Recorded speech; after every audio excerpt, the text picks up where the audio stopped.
시청자 여러분 안녕하십니까. 6월 3일 JTBC 아침엔을 시작합니다. 먼저 오늘 아침 주요 뉴스입니다. 우리 정부가 6년 만에 대북 확성기 조치 등을 경고하자 북한이 오물풍선 살포를 잠시 중단하겠다고 밝혔습니다. 하지만 다시 대북 전단을 보내온다면 오물풍선 살포를 재개하겠다고 했습니다. 지난 주말 사이 북한이 보낸 이 풍선은 700개가 넘는 걸로 파악됐습니다. 오물풍선에 자동차 앞유리가 파손되는 등 피해 신고가 잇따랐습니다. 어제 오전 서울 종로구 효제동의 한 모텔에서 불이 나 연기를 흡입한 6명이 병원으로 옮겨졌습니다. 불을 지른 건 투숙 중이던 10대 여성이었습니다. 어제 오후 강원 춘천시 홍천강에선 물놀이를 하던 20대 남성이 숨졌습니다. 지난주 유죄 판결을 받은 트럼프 전 대통령이 자신이 감옥에 간다면 대중이 받아들이기 힘들 거라고 말했습니다. 3년 전 지지자들이 지난 대선에 굴복해 국회의사당에 난입한 폭동 사건이 다시 벌어질 수 있다는 뜻으로 풀이돼 논란입니다. 어젯밤 북한이 오물풍선 살포를 잠시 중단하겠다고 밝혔습니다. 우리 정부가 대북 확성기 방송 등에 감내하기 힘든 조치를 취하겠다고 예고한 뒤 5시간 만에 태도를 바꾼 건데요. 한국이 북한으로 삐라를 보낸다면 다시 살포하겠다고 했습니다. 김지윤 기자입니다. 김강일 북한 국방성 부상이 어젯밤 조선중앙통신에 담화를 냈습니다. 남측으로의 오물풍선 살포를 잠정 중단하겠다고 했습니다. 지난달 28일부터 기구 3,500여 개를 동원해 휴지 쓰레기 15톤을 남측에 날려보냈다고도 주장했습니다. 김 부상은 지난달 26일 직접 오물풍선 살포를 예고한 장본인입니다. 중단 이유에 대해선 우리의 행동은 철저히 대응 조치이기 때문이라고 밝혔지만 우리 정부의 대북 확성기 재개 움직임이 결정적 영향을 미친 걸로 보입니다. 김 부상은 우리는 한국 것들에게 널려진 휴지장들을 주워 담는 노릇이 얼마나 기분이 더럽고 많은 공력이 소비되는지 충분한 체험을 시켰다면서도 한국이 삐라를 살포하면 다시 집중 살포하겠다고 경고했습니다. 오물풍선의 살포가 이틀 전부터 재개되자 대통령실은 어제 북한을 강하게 규탄했습니다. 정상 국가로서는 상상할 수 없는 몰상식적이고 비이성적인 도발 행위고 국민들의 불안과 우리 사회 혼란을 야기하고자 하는 것이라고 평가했습니다. 국가안전보장회의 NSC 상임위 확대회의를 열고 북한이 감내하기 힘든 조치들에 착수하는 데 의견을 모았습니다.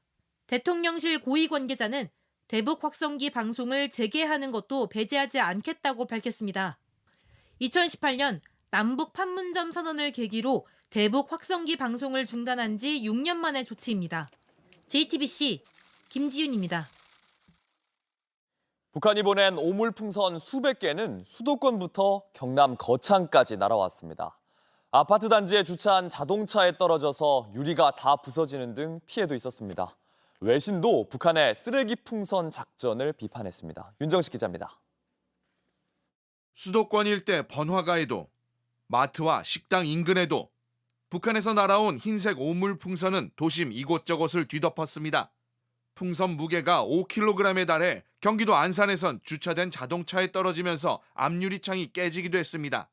오물풍선 안에는 분병과 담배꽁초, 폐 종이 등 쓰레기가 담겨 있는데 정해진 시간이 지나면 타이머 장치로 풍선이 터지는 방식으로 작동하는 것으로 보입니다.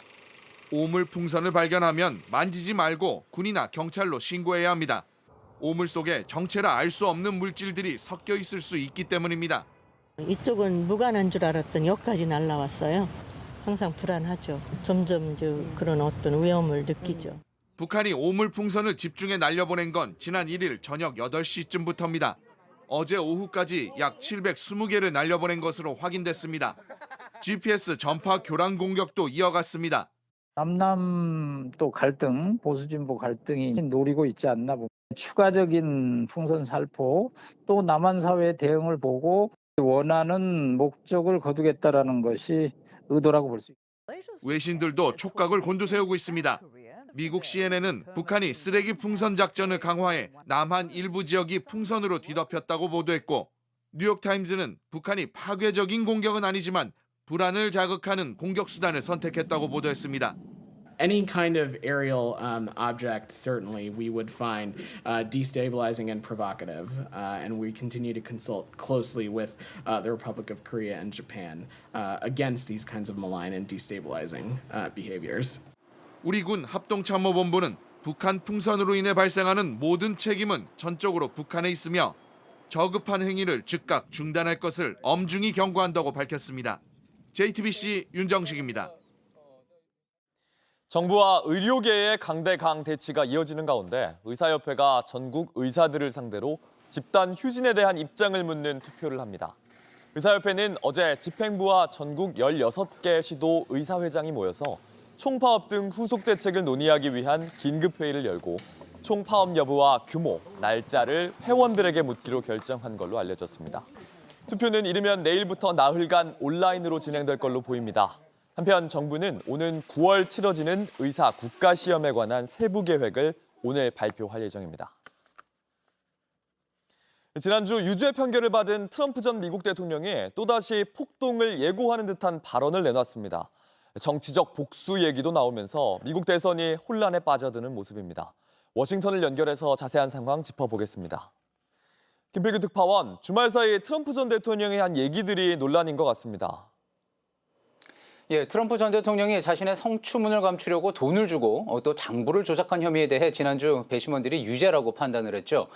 이제 다음 달 11일 형량이 결정되는데 징역이나 가택연금형이 나오면 어쩌겠냐는 질문이 방송 인터뷰 중에 나왔습니다. 그 답변 들어보시죠. I'm not sure the public would stand for it. With a, if they tried house arrest or I think it would be tough for the public to take. You know, at a certain point, there's a breaking point. 예, 그 브레이킹 포인트, 한계점이 무엇인지에 대해서 구체적으로 언급을 하지는 않았지만 현지 언론들은 2021년 1월 6일 지난 대선 결과에 불복해서 벌어진 의회 폭동을 떠올렸습니다. 실제로 지난주 판결 이후 트럼프 지지자들 사이에선 판사를 처형해야 한다, 무장봉기를 일으키자 이런 주장이 쏟아져 나왔던 터라 상당히 민감한 발언일 수밖에 없습니다. 네, 대선은 이제 11월 아직 치러지지 않았는데 벌써 이 대선 결과에 불복할 수 있다는 우려도 나온다면서요. 예, 악시오스의 보도였는데요. 공화당 전국위원회 RNC가 최근 경합 지역에서 변호사나 선거감시원을 대거 채용하고 있다고 전했습니다. 유권자들을 접촉할 인력을 늘려도 부족할 판에 오히려 법률 인력만 이렇게 보강을 하는 건 이번 대선에서도 질 경우 또 선거 조작을 주장하려는 징후라는 분석입니다. 올해 대선을 둘러싼 법적 다툼이 이미 시작됐다고도 봤습니다. 공화당 전국위원회에선 한국 사위로 알려진 레리 호건 전 메릴랜드 주지사가 트럼프 측의 경고 메시지를 받았다는 내용도 있는데 이 내용도 전해주시죠. 예, 공화당 내 반트럼프 인사죠. 호건 전 주지사는 지금 공화당의 메릴랜드주 연방 상원의원 후보로 확정이 돼 있습니다. 지난주 트럼프의 유죄 판결 이후 모든 미국인이 사법 절차를 존중해야 한다며 사실상 이를 인정하는 글을 소셜미디어에 올렸습니다. 그러자 공화당 전국이 공동의장을 맡고 있는 트럼프의 며느리 라라 트럼프가 방송에 나와서 이를 직접 비난했는데 들어보시죠. I think it's ridiculous. And I think anybody who's not speaking up in the face of really something that should never again have seen the light of day, a trial that would never have been brought against any other person aside from Donald Trump, doesn't deserve the respect of anyone. 예, 결국 당 차원의 지원을 끊을 수 있다고까지 협박을 한 셈인데요. 그만큼 이번 트럼프의 유죄 판결로 인해서 공화당 내 생길 수 있는 균열을 트럼프 측이 지금 얼마나 우려하고 있는지 짐작해 볼 수 있는 대목이기도 합니다. 지금까지 워싱턴에서 JTBC 김필규입니다. 전쟁 중인 우크라이나 전국에 긴급 정전 조치가 내려졌습니다. 우크라이나의 에너지 시설이 러시아의 드론과 미사일에 폭격당한 지 하루 만입니다. 미국이 우크라이나가 미국산 무기로 러시아를 공격하는 걸 허용하면서 러시아의 대규모 공세가 이어지는 중입니다. 로스앤젤레스 홍지은 특파원입니다. 현지 시간 2일 우크라이나의 전국적인 긴급 정전 조치가 시행됐습니다. 러시아가 우크라이나의 에너지 인프라를 드론과 미사일로 폭격한 지 하루 만입니다. 우크라이나 전력망 운영사 우크레네르고는 텔레그램에서 이번 정전이 산업과 가정 소비자 모두에게 영향을 미쳤다고 밝혔습니다. 우크라이나 언론은 전날 밤부터 새벽까지 자포리자, 도네츠크 등 5개 지역의 에너지 시설이 폭격을 당했다고 보도했습니다. 러시아군이 발사한 드론과 미사일은 100개로 파악됐습니다. 우크라이나가 미국산 무기로 러시아 본토를 타격하는 것을 허용한다고 미국 정부가 밝힌 데 따른 보복 조치로 풀이됩니다. Over the past few weeks, Ukraine came to us and asked for the authorization to use weapons that we're providing to defend against this aggression, including against Russian forces that are massing on the Russian side of the border. He's approved the use of our weapons for that purpose. 하지만 뒤늦은 결정이란 비난도 나옵니다. 이미 올해 초부터 우크라이나 하루키우가 위협받는 상황이라는 경고가 잇따랐는데도 러시아와 서방의 전면전으로 확전할 수 있다며 외면했다는 겁니다. 우크라이나 정부도 미국이 러시아 본토 공격 제한을 풀어준 데 감사하지만 충분하지 않다고 강조했습니다. Чи цього достатньо? Ні, тому що я вам навів приклад аеродромів, звідки Росія б'є постійно, абсолютно спокійно, знаючи, що Україна не б'є у відповідь. Немає відповідних систем. 뉴욕타임스는 블링컨 장관의 러시아 공격에 대한 발언 가운데 필요에 따른 조정에 주목해 러시아 본토 공격 범위가 확대될 수 있음을 암시했다고 해석했습니다. 로스앤젤레스에서 JTBC 홍지은입니다. 어제 오후 강원 춘천시 홍천강에서 물놀이를 하던 20대 남성이 숨졌습니다. 소방당국은 구명조끼를 입지 않은 남성이 물에 빠졌다는 신고를 받고 출동해 바로 남성을 병원으로 이송했지만 끝내 숨졌습니다. 경남 창원의 낙동강에서는 배가 뒤집혀 40대 남성이 심정지 상태로 병원에 이송됐습니다. 소방은 신고 지점에서 80m 정도 떨어진 곳에서 수색 1시간 반 만에 남성을 발견했습니다. 소방은 자세한 사고 경위를 조사하고 있습니다. 오늘 오전 6시 반쯤 일본 도야마현 도야마시 북쪽 90km 해역에 규모 5.9의 지진이 발생했습니다. 이 지진으로 올해 초 지진이 있었던 이시카와현 와지마시에선 진도 5강의 흔들림이 감지됐다고 일본 기상청이 밝혔습니다. 대부분 사람이 행동에 지장을 느끼고 가구가 넘어질 수 있는 흔들림입니다. 지진에 따른 쓰나미 우려는 없는 걸로 전해졌습니다. 온라인에서 화제가 된 뉴스, 화제가 될 뉴스를 골라 전해드립니다. 아침엔 소셜픽입니다.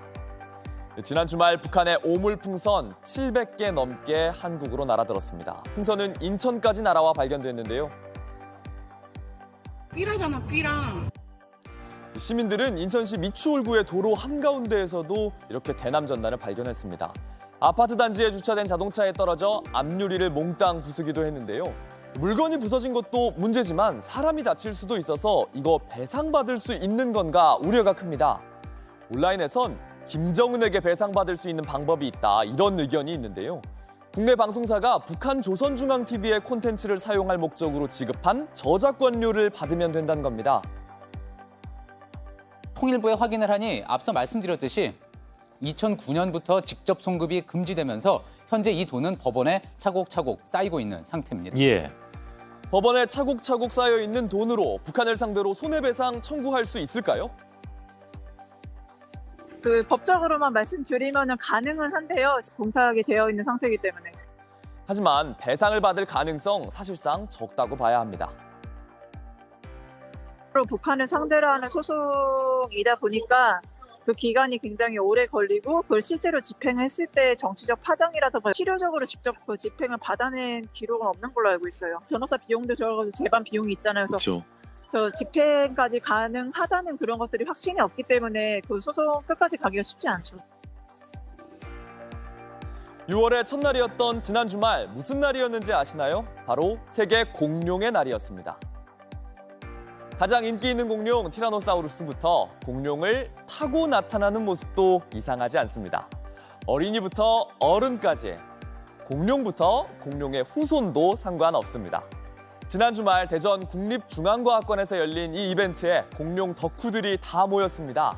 자아를 내려놓고 공룡이 되자 이런 슬로건을 걸고 공룡 코스프레를 하면 기념품을 증정하는 행사였는데 주최 측은 즐길 준비가 된 분들이 이렇게 많을 줄 몰랐다 감탄했습니다. 공룡의 뼈로 사골국을 끓일 수 있을까? 전문가가 아니라도 누구나 공룡에 대해 강연할 수 있는 자리가 열리기도 했습니다. 5살 공룡 좋아하는 그 시기는 지났어도 그 공룡을 좋아하는 게 안 끝나신 분들이 있어요. 공룡이 주인공이 아니라 공룡 덕후가 주인공인 행사예요. 공룡은 어린이나 좋아하는 거라는 편견을 깰 수 있는 행사에 수많은 사람들이 참가했고 서로를 응원하는 연대감도 느꼈다고 합니다. 연간 도로에서 목숨을 잃는 야생동물 3만 7천 마리나 됩니다.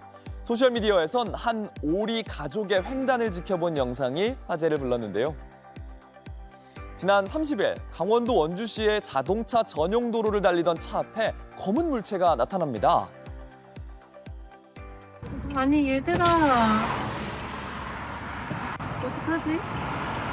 어떡하지 얘네? 비닐봉지인 줄 알았는데 자세히 보니 10마리가 넘는 엄마 오리와 아기 오리떼입니다. 운전자는 이렇게 다행히 뒤에 따라오는 차가 없는 상황에서 비상등을 켠 채 잠시 차를 멈춰 세웠는데요. 오리들이 로드킬을 당하면 지자체에 신고할 생각으로 위치와 함께 기록했다고 합니다. 차를 이제 더 보내고 으로 끼어들려고 했는데 그때 이제 오리가 건너기 시작한 거죠. 오리들이 건너는 동안 뒤에서는 차량들도 함께 기다려준 덕분에 오리 가족 무사히 도로를 건널 수 있었습니다. 도로 상황이 조금만 복잡했더라면 동물들이 한꺼번에 로드킬을 당하고 후속 피해가 생겼을지도 모릅니다. 모두의 안전한 운전 덕에 오리 가족 목숨을 구했습니다.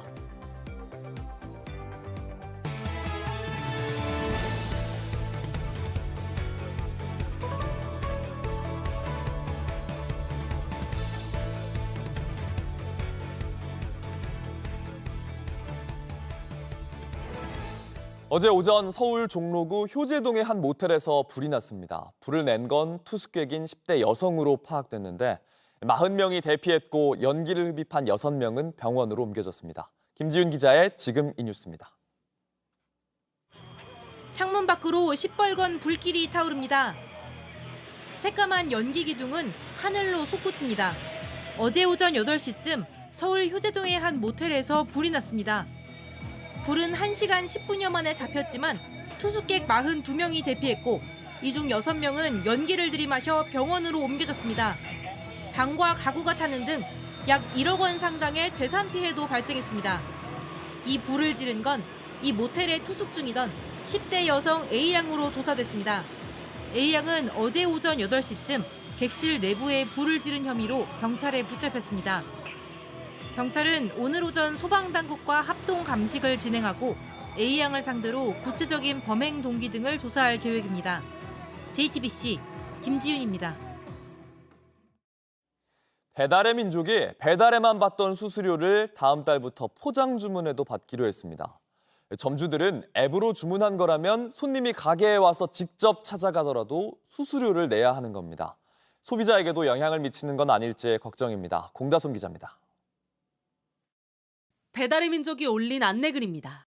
다음 달부터 새로 입점하는 가게에게 6.8%의 포장 주문 수수료를 받겠다고 공지했습니다.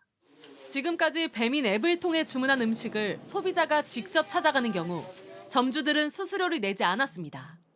하지만 이제 2만 원짜리 치킨을 포장 주문으로 판매한다면 점주들은 배민에 1,360원의 수수료를 내야 합니다. 배민은 배달 주문과 포장 주문 모두 앱을 이용하는 것은 마찬가지라며 점주들의 부담을 덜고자 면제해온 수수료를 정상화하는 취지라고 설명했습니다. 하지만 줄줄이 오른 인건비와 재료값도 모자라 수수료 부담까지 늘며 점주들 사이에선 남는 게 없단 하소연이 나옵니다. 가스비, 전기세 다 안 오른 게 없어요. 마진이 코로나 이전보다는 많이 현저하게 떨어진 상태예요. 수수료를 받는다고 하면 저희한테는 진짜 막대한 타격이거든요. 오른 수수료만큼 외식 가격이 오르거나 아예 포장 주문을 받지 않으며 소비자들의 선택권이 제한될 수 있다는 우려도 있습니다. 우리 수익이 주는데 그래 되면 뭐 진짜 가격 오를 수밖에 없어. 니들 바로 빼간다 이렇게 하면 이제 할 수가 없지. 올해 1분기 외식 물가는 3.8% 오르며 7분기 연속 소득 증가율을 앞선 것으로 나타났습니다. JTBC 공다솜입니다.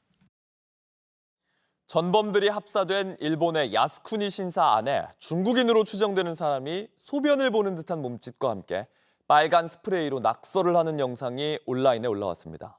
일본의 핵오염수 방류에 항의하기 위해서라고 주장했는데 현지 경찰이 이 사람을 쫓고 있습니다. 김서연 기자입니다. 지난 1일 중국의 한 SNS에 올라온 영상입니다. 어둑한 저녁, 한 남성이 일본 야스쿠니 신사 입구에 세워진 돌기둥에 올라갑니다. Today is International Children's Day. I am not here to boy. 그러고선 갑자기 기둥을 향해 소변을 보는 듯한 몸짓을 합니다.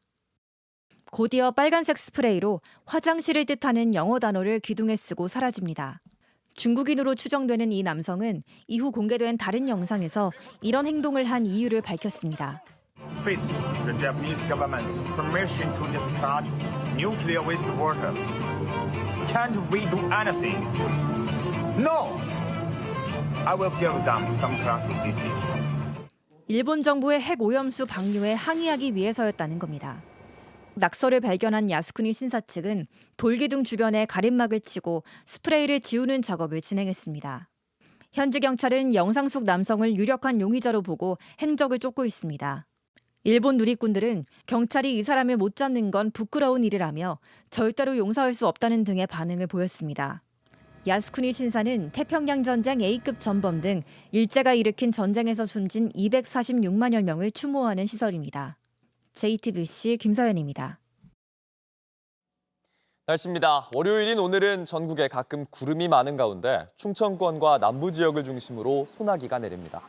특히 남부 지역엔 오후에 돌풍과 함께 천둥 번개를 동반한 강한 소나기가 전라와 경남 내륙에는 우박이 떨어지는 곳도 있겠습니다. 낮 최고 기온은 서울, 광주 28도, 대전 27도 등 전국 대부분 지역이 25도 이상 오르겠습니다. 미세먼지 농도는 전 권역이 좋음 또는 보통 수준으로 예상됩니다. JTBC 아침엔을 마칩니다. 내일도 7시 반에 아침을 열겠습니다. 시청해주셔서 감사합니다.